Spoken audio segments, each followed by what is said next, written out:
Talking about the American response to the rapprochement between Riyadh and Tehran, this is the statement from the White House.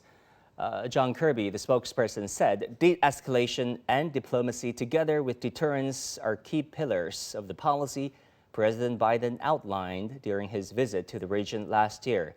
How would you assess the American influence and credibility in the region over the past decades? Well, the word deterrence doesn't really make any sense here. It's completely unnecessary, and it shows that the Americans really don't want peace and stability. And when we look at what many senior think tank officials say and policymakers have been saying in the United States, it's clear that they are very unhappy. And the same is true in Tel Aviv.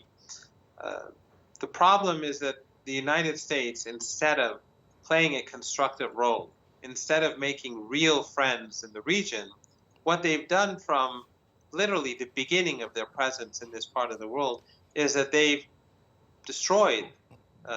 began destroying the region. In the 1980s, they supported Saddam Hussein in his invasion of Iran. The US and its allies gave Saddam chemical weapons. Then they also supported extremists in Afghanistan in their dirty war. Later on, it came back to haunt them, and we had 9/11. And then the US invaded Afghanistan. Then they invaded and destroyed Iraq. And of course, the dirty war in Syria and in Yemen and Libya, and the list goes on. So the United States has destroyed huge parts of West Asia.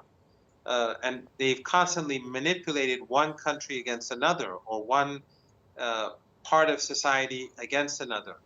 This region belongs to the people of this region. And the United States has no right to expect to have preeminence.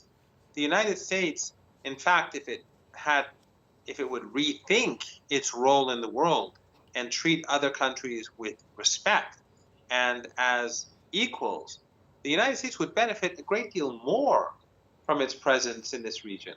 Instead, what we've had is that the United States, because it demands preeminence, it has launched wars that have caused huge problems for the United States economy.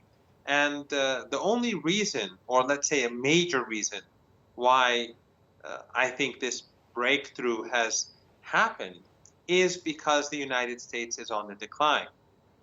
As the United States weakens, relatively speaking, there are greater opportunities for countries to reestablish ties, to improve ties, both in West Asia, but also in the broader Asian continent as well.